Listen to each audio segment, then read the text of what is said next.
Halo anak-anak, bertemu lagi dengan Pak David di kelas 8. Di kegiatan belajar 2 kali ini kita akan membahas tentang gaya dan hukum Newton. Untuk pengertian gaya, gaya adalah tarikan atau dorongan yang dapat mengubah keadaan suatu benda. Jadi gaya itu dapat menyebabkan benda diam itu menjadi bergerak, benda yang bergerak menjadi berubah kecepatannya. Nah, kecepatannya itu bisa bertambah atau berkurang, atau benda yang bergerak arahnya bisa berubah jika mendapatkan gaya tersebut. Jadi perubahan yang dialami benda bergerak yang teramati, coba lihat gambarnya, itu menunjukkan bahwa benda tersebut dikenai gaya. Adapun sifat-sifat gaya, yang pertama dapat mengubah bentuk. Jadi ketika kalian punya malem, kalian tekan, maka bentuknya akan berubah. Itu sifat gaya. Sifat gaya yang kedua bisa membuat arah geraknya berubah. Misalnya sepak bola, dari dioperkan ke sana, ke kanan, ke kiri. Nah, itu karena bolanya mendapatkan gaya. Yang ketiga bisa merubah kecepatan benda. Jadi, yang mula diam ditendang bolanya, bola itu bergerak dengan kecepatan. Berdasarkan sifatnya, gaya dibedakan menjadi 2 macam, yaitu gaya sentuh dan gaya tak sentuh. Gaya sentuh adalah gaya yang mengakibatkan benda bergerak karena sentuhan. Karena disentuh, benda itu bisa bergerak. Contoh gaya sentuh adalah gaya otot, gaya pegas, gaya gesek, dan gaya mesin. Gaya tak sentuh adalah gaya yang mengakibatkan benda bergerak tanpa disentuh. Jadi tanpa disentuh, benda itu bisa bergerak. Contohnya apa? Gaya magnet. Jadi ketika kalian punya magnet didekatkan dengan paku misalnya, maka paku itu akan bisa bergerak tanpa disentuh. Contoh lain gaya tak sentuh adalah gaya listrik dan gaya gravitasi. Untuk satuan gaya dalam SI adalah Newton atau disingkat dengan N, itu Newton. Kemudian resultan gaya. Resultan gaya adalah 2 gaya atau lebih yang bekerja pada suatu benda dalam satu garis kerja, itu dapat diganti dengan sebuah gaya yang besarnya sama dengan jumlah atau selisih gaya-gaya tadi, itu diganti dengan satu gaya yang disebut dengan resultan gaya, atau gaya pengganti ini disebut dengan resultan gaya dan diberi lambang R. Resultan gaya-gaya yang searah yang terletak pada satu garis kerja nilainya sama dengan jumlah gaya-gaya tersebut dan arahnya sama dengan arah gaya-gaya yang dijumlahkan. Jadi ketika ada benda diberi gaya atau diberi 2 gaya ditarik oleh 2 orang, maka gaya atau resultannya adalah ya gaya-gaya tadi dijumlahkan. Sedangkan resultan gaya yang berlawanan arah dan terletak pada satu garis kerja nilainya sama dengan selisih gaya-gaya tersebut. Contohnya atau bisa dirumuskan dengan R sama dengan F1 ditambah F2 ditambah F3 dan seterusnya untuk yang searah. Sedangkan yang berlawanan bisa dirumuskan R sama dengan F1 dikurangi F2, di mana F2 itu berlawanan dengan F1. Itu untuk resultan gaya. Selanjutnya adalah hukum Newton. Hukum Newton itu ada 3, maaf. Hukum Newton 1, hukum Newton 2, dan hukum Newton 3. Coba perhatikan gambar di samping ini.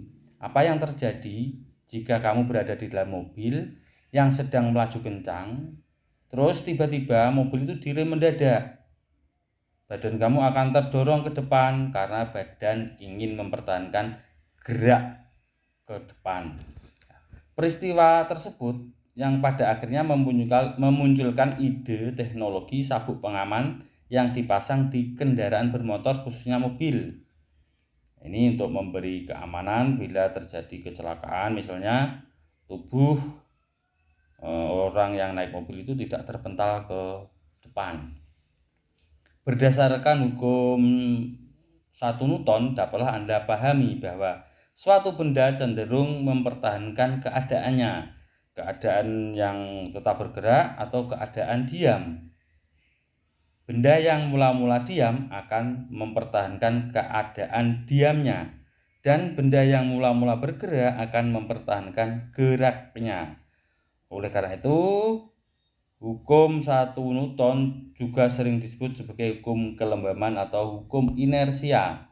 Adapun bunyi hukum 1 Newton, jika resultan gaya pada suatu benda sama dengan 0, maka benda yang diam akan tetap diam, dan benda yang bergerak akan tetap bergerak dengan kecepatan tetap. Itu bunyi hukum 1 Newton. Selanjutnya hukum 2 Newton. Coba perhatikan gambar lagi. Dari kedua gambar di samping, mobil manakah yang lebih mudah didorong? Mobil yang mempunyai massa 700 kg atau mobil yang mempunyai massa 2600 kg. Nah, hal ini berkaitan dengan hukum 2 Newton yang membahas hubungan antara gaya, massa, dan percepatan. Hal ini disebabkan massa mobil yang sebelah kiri itu lebih kecil daripada massa mobil yang sebelah kanan. Semakin kecil massa benda, semakin besar percepatannya. Jadi semakin massanya semakin kecil, semakin mudah didorong. Nah, ini. Jadi mendorong mobil yang ringan akan lebih cepat daripada mendorong mobil yang massanya lebih besar. Maka dapat kita rumuskan bahwa atau bunyi hukum 2 Newton, percepatan yang ditimbulkan oleh gaya yang bekerja pada benda berbanding lurus dengan besarnya gayanya dan berbanding terbalik dengan massa benda. Dapat dirumuskan atau secara matematis dalam persamaannya adalah A sama dengan sigma F per M, atau sigma F sama dengan M kali A, dengan keterangan A itu percepatan, satuannya meter per sekon kuadrat, F itu resultan gaya, berarti jumlahnya gaya, itu satuannya Newton, M itu massa benda, satuannya kilogram. Contoh penerapannya adalah ini, contoh penerapannya. Coba perhatikan.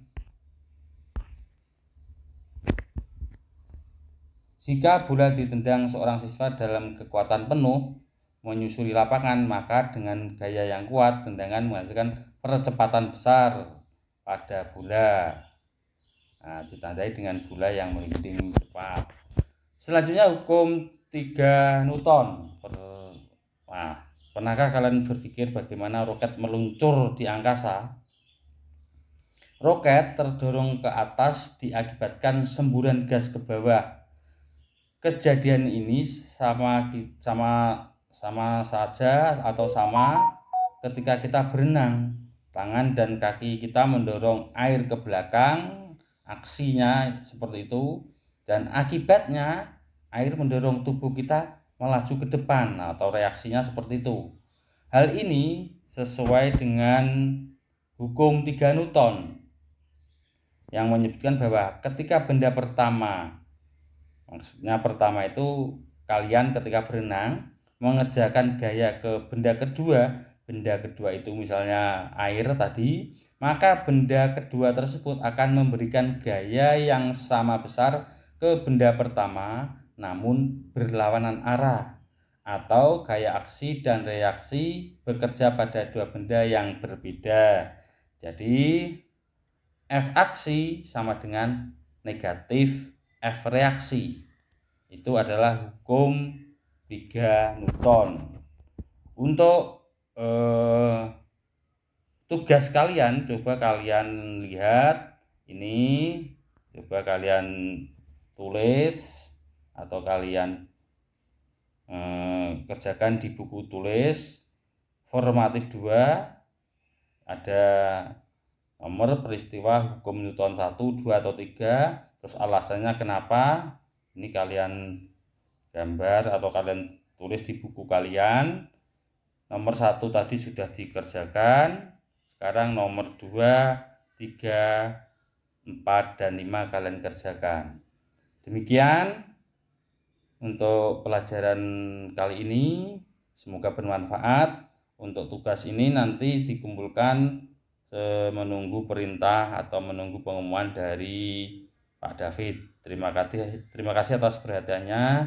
Assalamualaikum warahmatullahi wabarakatuh.